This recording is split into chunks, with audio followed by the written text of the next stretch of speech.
स्वागत है दोस्तों। आज अपन जानते हैं दोस्तों कि प्रकाश विद्युत प्रभाव क्या है। प्रकाश विद्युत प्रभाव क्या है। प्रकाश विद्युत प्रभाव क्या है। प्रकाश विद्युत प्रभाव के प्रायोगिक निष्कर्ष लिखिए।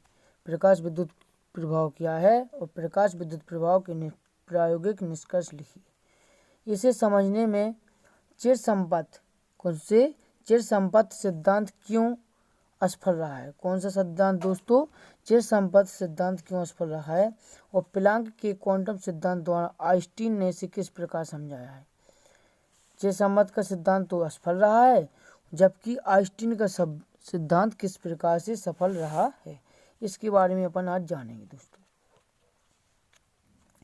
जानते हैं दोस्तों कि जब किसी धातु तल, जैसे जब किसी धातु की तल, मान के दोस्तों अपन किसी धातु ले लो, मान के किसी धातु का बर्तन ले लो, किसकी ले लो दोस्तों? जिंक यानी जस्ते की ये प्लेट है। क्या है दोस्तों? ये जस्ते की प्लेट है।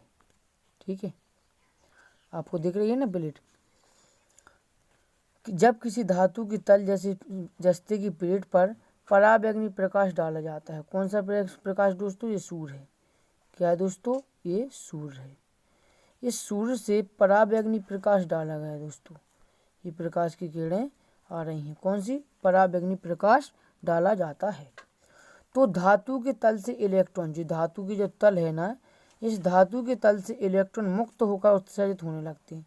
इससे इलेक्ट्रॉन मुक्त होकर उत्सर्जित होने लगती हैं। इसी घटना को प्रकाश विद्युत प्रभाव तथा उत्सर्जित इलेक्ट्रॉन को प्रकाश इलेक्ट्रॉन कहा जाता है। इसी घटना को क्या कहते हैं दोस्तों?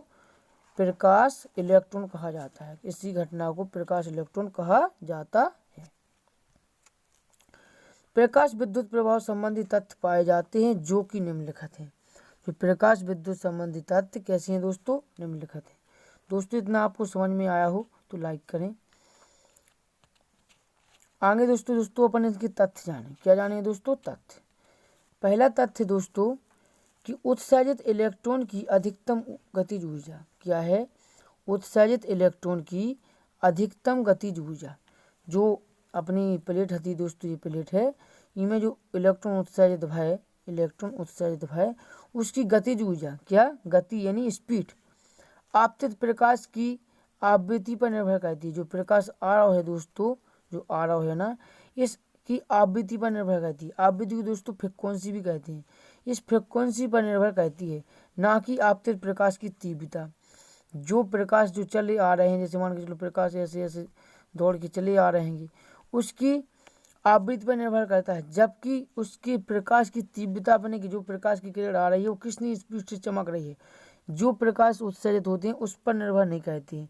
उसकी चाल पर निर्भर करते हैं, उसकी प्रकाश पर निर्भर नहीं करते हैं, ना कि आपतित प्रकाश तीव्रता पर। इस पहला पॉइंट होगा दोस्तों। दूसरा पॉइंट है दोस्तों कि धातु की सतह पर प्रकाश के गिरते ही इलेक्ट्रॉन उत्सर्जित होने लगते हैं। तो धातु है ना, धातु की सतह, जो अपनी धातु है, धातु जिंक जस्ते की प्लेट है, इसकी सतह पर गिरते ही इलेक्ट्रॉन उत्सर्जित होने लगते हैं। जो इलेक्ट्रॉन होते हैं यहाँ पर गिरेंगे, उत्सर्जित होने लगती है। उत्सर्जित यानी चार्जिंग होने लगी। क्या होने लगे दोस्तों? चार्जिंग होने लगते हैं। दोस्तों नेक्स्ट पॉइंट है, प्रकाश इलेक्ट्रॉनों का उत्सर्जन तभी संभव होते हैं। जो प्रकाश है ना, उसके जो इलेक्ट्रॉन आ रहे हैं उनका तभी संभव है। कब संभव है? तभी संभव होता है जबकि धातु तल पर आपतित हो। जो धातु है वो तल पे, जिस तल पे का हो, आपतित हो, परावर्तित ना हो। इस इलेक्ट्रॉन उत्सर्जित कब होंगे?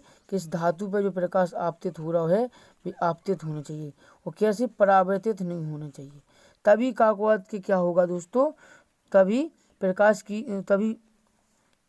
उत्सर्जन तभी संभव होता है जबकि धातु आपतित पर नहीं। प्रकाश की आवृत्ति भी ऐसे दोस्तों। क्या है दोस्तों? प्रकाश की आवृत्ति दोस्तों भी है। आवृत्ति यानी भी यानी स्पीड यानी गति। एक निश्चित न्यूनतम, जो न्यूनतम गति है, क्या बोला है? न्यूनतम गति भी 0 से अधिक हो।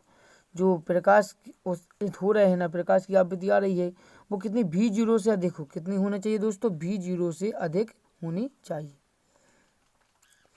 जबकि धातु तल पर V0 से देखो, इस न्यूनतम आवृत्ति को V0 दी गई धातु तल की देहली आवृत्ति कहते हैं।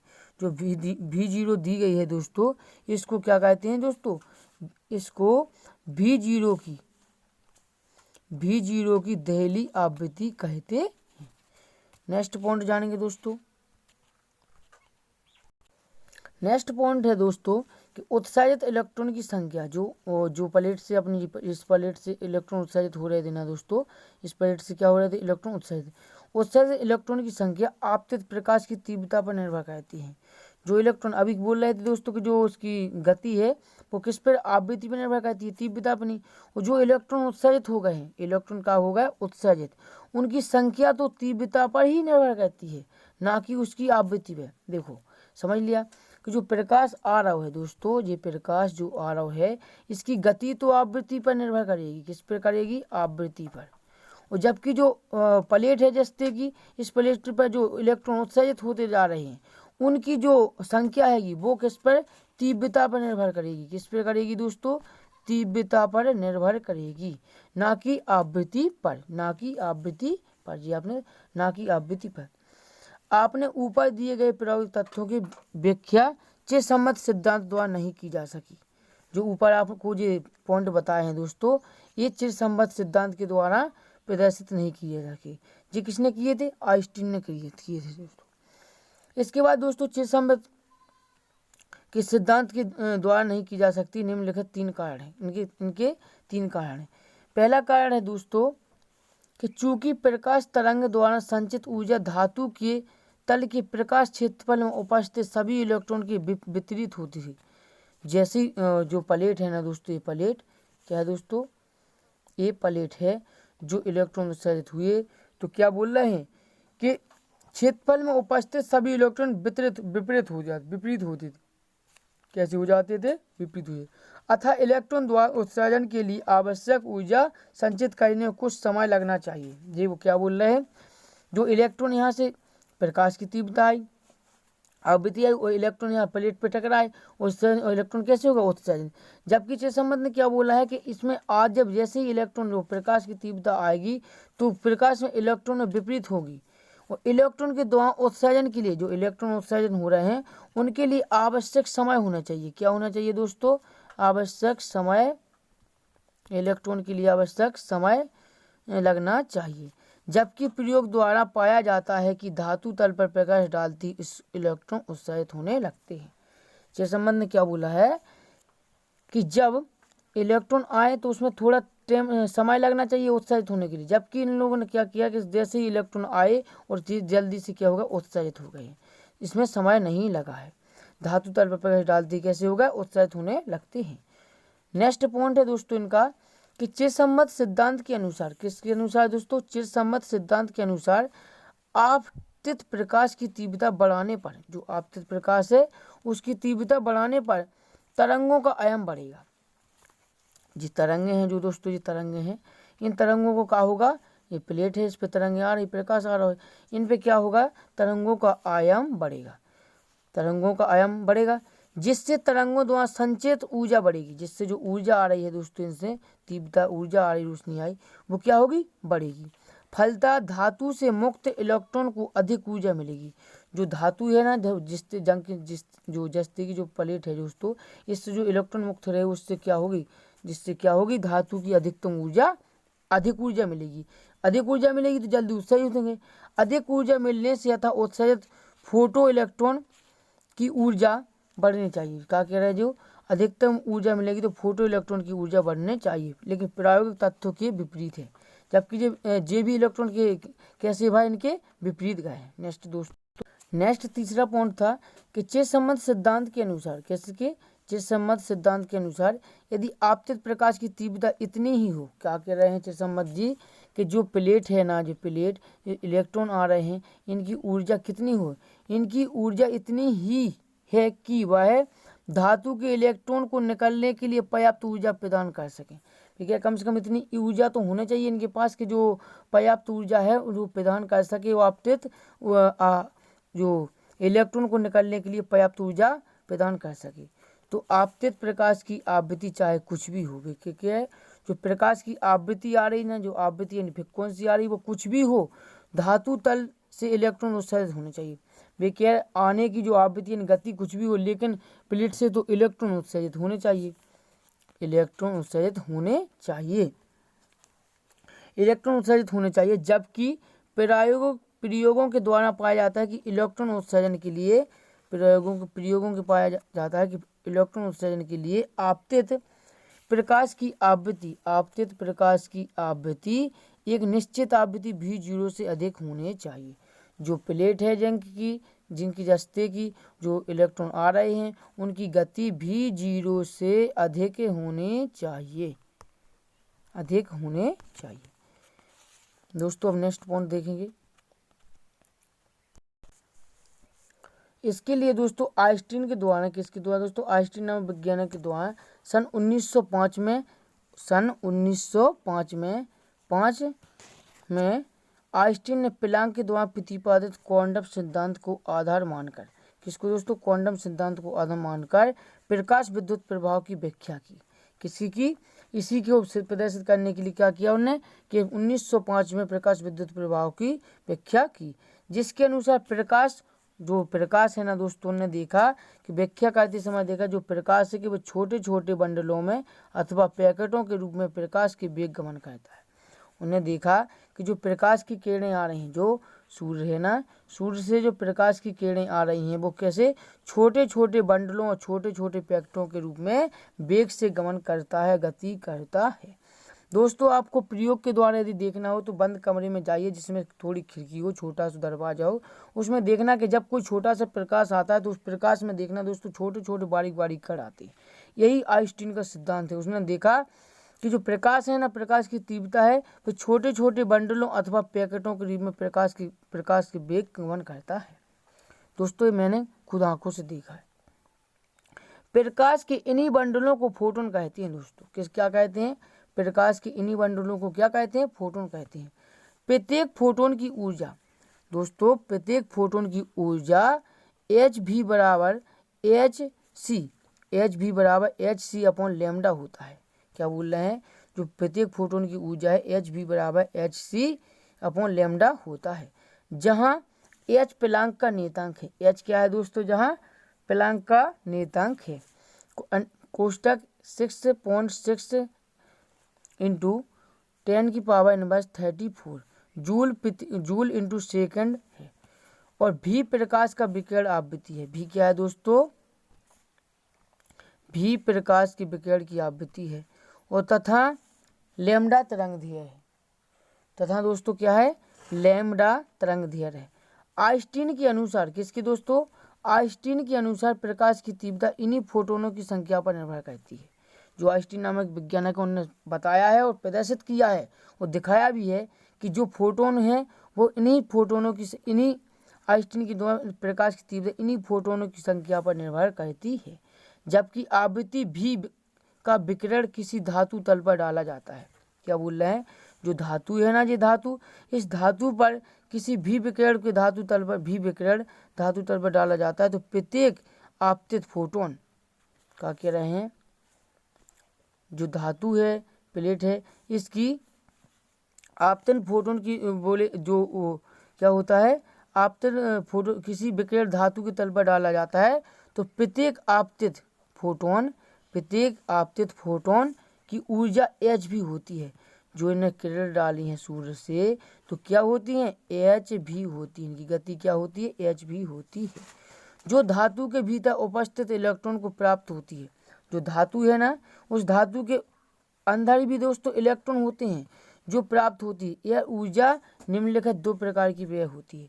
दोस्तों आपने सुना अभी कि धातु के अंदर भी इलेक्ट्रॉन होते हैं। हाँ दोस्तों होते हैं। क्यों होते हैं? देखो, जब भी दोस्तों आप लोहे की छड़ हो या कोई भी धातु की छड़ हो, उसको आप एक और गर्म करना। कहाँ हो दोस्तों? धातु की छड़ है, मान के चलिए क्या है? छड़। यहाँ पर आग जल रही, क्या दोस्तों? आग जल रही। इसको यहाँ पर गर्म करेंगे दोस्तों, यहाँ पर गर्म करेंगे तो आप पाएंगे दोस्तों थोड़ी देर में यहाँ पर भी वो धातु थोड़ी सी गर्म, हल्की सी गर्म हो जाती है। क्यों हो जाती है दोस्तों? कि एक इलेक्ट्रॉन एक कण दूसरे कण के संपर्क में, इन दोनों के जब एक कण संपर्क एक को गर्म करते हैं तो एक से दूसरा गर्म होता है। इस प्रकार से भी धातु के अंदर जो उपस्थित इलेक्ट्रॉन होते हैं वही यही ऊर्जा के, इसीलिए धातु के भीतर उपस्थित इलेक्ट्रॉन को प्राप्त होती है। यही ऊर्जा क्या होती है, जो धातु के अंदर इलेक्ट्रॉन है उनको भी यही ऊर्जा प्राप्त होती है। और वे क्या होते हैं, उनने आइंस्टीन ने इसी के 2 प्रकार के व्यय होती हैं। उन्होंने क्या निम्नलिखित 2 प्रकार से व्यय होती है। क्या होती है, ऊर्जा। देखेंगे दोस्तों किस प्रकार से व्यय होती है। दोस्तों पहला है कि ऊर्जा का कुछ भाग धातु के भीतर से, क्या बोल रहे हैं दोस्तों, कि ऊर्जा का कुछ भाग, इन्हें 2 व्यय बताए कि धातु जो मान के सूरज से जो किरणें आ रही हैं धातु पर, उसमें 2 प्रकार का व्यय होता है धातु। कौन कौन सा होता है, देखें कि कुछ ऊर्जा का कुछ भाग तो धातु के भीतर से धातु के तल तक मुक्त इलेक्ट्रॉन को लाने में व्यय होता है। क्या बोल रहा है, ये धातु है, धातु की प्लेट है, ये यहाँ से क्या आई, किरण आई, ऊर्जा आई। और जो कुछ जो धातु के पास थोड़े थोड़े इलेक्ट्रॉन है इसके अंदर प्लेट के, वो क्या थोड़ी धातु के तल के जो मुक्त इलेक्ट्रॉनों को मुक्त होने में लाने में व्यय होती है। इसी ऊर्जा को धातु का कार्यफलन या देहली ऊर्जा कहते हैं। इसी को क्या कहते हैं दोस्तों, कार्यफलन या देहली ऊर्जा कहते हैं। किसी धातु का कार्यफलन वह न्यूनतम ऊर्जा है। क्या बोल रहा है, किसी धातु का कार्यफलन वह ऊर्जा है जो उस धातु के भीतर से मुक्त इलेक्ट्रॉन को उसके तल तक लाने के लिए आवश्यक होती है। बोले जो धातु के अंदर जो इलेक्ट्रॉन है उसमें जो थोड़ी बहुत ऊर्जा लगी है, उसको उत्साहित करने के लिए जो ऊर्जा लगती है उनमें अब तल तक लाने के लिए जो आवश्यक ऊर्जा होती है, इसी को क्या कहते हैं, देहली ऊर्जा या क्या बोलते हैं, कार्यफलन न्यूनतम ऊर्जा है। इसका मान भिन्न भिन्न धातुओं के लिए भिन्न भिन्न होता है। जैसे अभी दोस्तों काय की धातु ली है अपने, जिंक की ली है, तो अलग लोहे के लिए अलग होगा दोस्तों, सोने के लिए अलग, चांदी के लिए अलग। बोले इसका मान भिन्न भिन्न धातुओं के लिए भिन्न भिन्न होता है। इसे अक्षर फाई द्वारा प्रदर्शित किया जाता है। किसके द्वारा दोस्तों, इसे अक्षर फाई के द्वारा प्रदर्शित किया जाता है। यदि धातु की तल देहली आवृत्ति V0 या देहली तरंगदैर्घ्य लैम्डा 0 है तो धातु का कार्यफलन क्या होगा। बोले जो धातु की गति है या आवृत्ति है, देहली आवृत्ति, वह V0 है। और तरंगदैर्घ्य है जो दोस्तों, ये तरंगें इस प्रकार से चलती हैं, तरंगदैर्घ्य लैम्डा 0 है तो धातु का कार्यफलन क्या होगा। तो कार्यफलन के लिए दोस्तों ने देखा कि सिद्धांत बनाया कि फाइव बराबर H V0 बराबर H अपॉन लैम्डा 0, जहाँ C प्रकाश की चाल है। जहाँ दोस्तों जो C है ना, C क्या है, प्रकाश की चाल है। दूसरा पॉइंट है दोस्तों कि ऊर्जा का शेष भाग। अब 2 प्रकार की ऊर्जा व्यय हुई थी, एक तो अपन ने देख लिया कि एक कहाँ होगी, जब दोस्तों कि इलेक्ट्रॉन को उत्सर्जित करने के लिए व्यय होगी, और दूसरा ऊर्जा का शेष भाग धातु तल पर मुक्त इलेक्ट्रॉन को गतिज ऊर्जा देने में प्रयुक्त होता है। बोले थोड़ा तो व्यय हो गया उसको चार्ज करने में इलेक्ट्रॉन को, और थोड़ा दोस्तों जो बची कची ऊर्जा है ना, वो इलेक्ट्रॉन को क्या कर दी, इलेक्ट्रॉन को गतिज ऊर्जा देने के लिए प्रयुक्त होती है। जो ऊर्जा बचती है उसको गति देती है। क्या देती है, इस अंदर जो ऊर्जा है ना दोस्तों, इनको इलेक्ट्रॉन को चलने के लिए गति देती है। यही कारण है कि जब अपन किसी धातु को गर्म करते हैं तो एक ओर गर्म करो, एक ओर तो दूसरी ओर तक जब इलेक्ट्रॉन आएंगे दोस्तों चार्ज होते हुए, तो उसकी ऊर्जा एक दूसरे को ऊर्जा देगी, तो इससे थोड़ी देर में क्या ठंडी भी हो जाएगी। यदि अपन थोड़ी गर्म करो हटा लो तो थोड़ी देर में वह ठंडी भी हो जाती है। इसी कारण से ठंडी हो जाती है। यदि उत्सर्जित इलेक्ट्रॉन का द्रव्यमान m हो, जो उत्सर्जित इलेक्ट्रॉन भाई धातु से जो इलेक्ट्रॉन उत्सर्जित भाई उसका द्रव्यमान क्या है दोस्तों, m है, और वेग भी हो, उसका द्रव्यमान m हो और वेग भी हो। द्रव्यमान यानी दोस्तों भार और वेग यानी चाल। तो इलेक्ट्रॉन की गतिज ऊर्जा क्या होगी, तो इलेक्ट्रॉन की गतिज ऊर्जा होगी दोस्तों E के बराबर 1/2 mv² होगी। क्या होगी, mv² होगी। अतः दोस्तों जो E के बराबर 1/2 mv² क्या है, तो ऊर्जा संरक्षण का सिद्धांत है। कौन सा दोस्तों, ऊर्जा संरक्षण का सिद्धांत है। क्या है दोस्तों, ऊर्जा संरक्षण का सिद्धांत से। अब ऊर्जा संरक्षण के सिद्धांत से जानेंगे दोस्तों अपन कि फोटोन के द्वारा दी गई ऊर्जा का क्या है, ये जो फोटोन है, इलेक्ट्रॉन फोटोन होते, उनके द्वारा दी गई ऊर्जा बराबर उत्सर्जित इलेक्ट्रॉन की अधिकतम गतिज ऊर्जा। जो प्लेट से इलेक्ट्रॉन अपने उत्सर्जित हुए हैं ना, उसकी गतिज ऊर्जा प्लस धातु का कार्यफलन, धातु का कार्यफलन, या ये बना है दोस्तों एच भी बराबर ई के प्लस फाई। ई के क्या है दोस्तों, ये संरक्षण है, ऊर्जा संरक्षण है। और फाई क्या है दोस्तों, फाई अपन ने देखा था दोस्तों इसके पहले कि अपन को किसको भिन्न भिन्न इसका मान भिन्न भिन्न धातुओं के लिए भिन्न भिन्न हो सकता है, इलेक्ट्रॉन के लिए तो इसका फाई से प्रदर्शित कहते हैं, इसको फाई से प्रदर्शित करते फाई हो गया दोस्तों। या उत्सर्जित इलेक्ट्रॉन की अधिकतम गतिज ऊर्जा, जो उत्सर्जित इलेक्ट्रॉन है उसकी अधिकतम गतिज ऊर्जा क्या होगा दोस्तों, ई के बराबर एच भी माइनस फाई बराबर एच भी माइनस एच भी जीरो। ये क्या है दोस्तों, गतिज ऊर्जा। इसे ही आइंस्टीन का प्रकाश विद्युत समीकरण कहते हैं दोस्तों। इसीलिए दोस्तों जिस संबंध का सिद्धांत फैल हुआ और आइंस्टीन नामक वैज्ञानिक जी ने इसी सिद्धांत को लागू किया और इस सिद्धांत को सिद्ध करके समझाया कि इस प्रकार से धातु के अंदर इलेक्ट्रॉन उत्सर्जित होते हैं और इलेक्ट्रॉन का गति करते हैं। जय हिंद दोस्तों, थैंक यू।